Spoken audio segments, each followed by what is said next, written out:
Hi everybody, Jeff here with another installment of Jeff Attempts.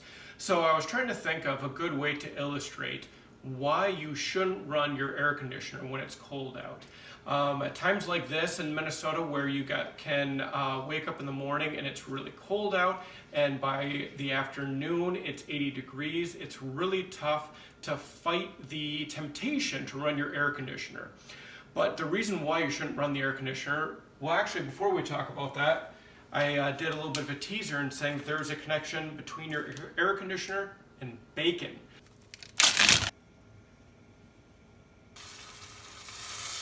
And bacon has grease, the beautiful golden hot and more importantly liquid bacon grease when it's cooking in the frying pan. So the reason why I'm talking about bacon is because in your condenser, that machine outside your house that does the whirring, has the big fan inside of it that you got to clean the cottonwood fuzz off of it. Inside that, for that to run, it's got oil to lubricate that condenser. And that oil, during the heat of summer, stays a nice liquid bacon grease-like oil.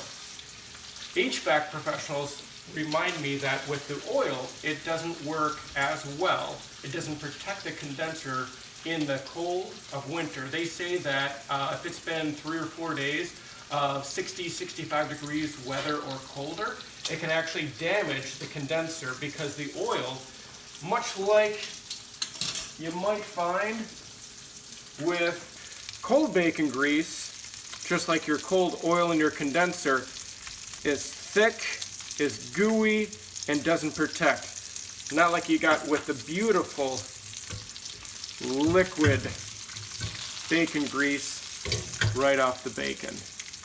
Make sure you don't run your air conditioner in cold weather, especially like during the holidays. You've got a house full of people. Each person, I've heard, can generate the same heat as a 100-watt incandescent bulb. It's a lot of heat when you get a lot of people crammed into the house. As much as you may want to turn on that air conditioner, do not do it. Crack a window, run some fans, and right now during this early fall time and early October, actually it's getting close to mid-October now, isn't it? Again, make use of open windows, make use of fans, give your air conditioner a break. It's time to put it to sleep for the winter. Well, thanks so much for joining me on this very tasty episode of Jeff Attempts, and I'll talk to you soon. Don't forget to subscribe, like, tell people about me who want to buy or sell houses or that kind of fun stuff. Thanks again. Bye.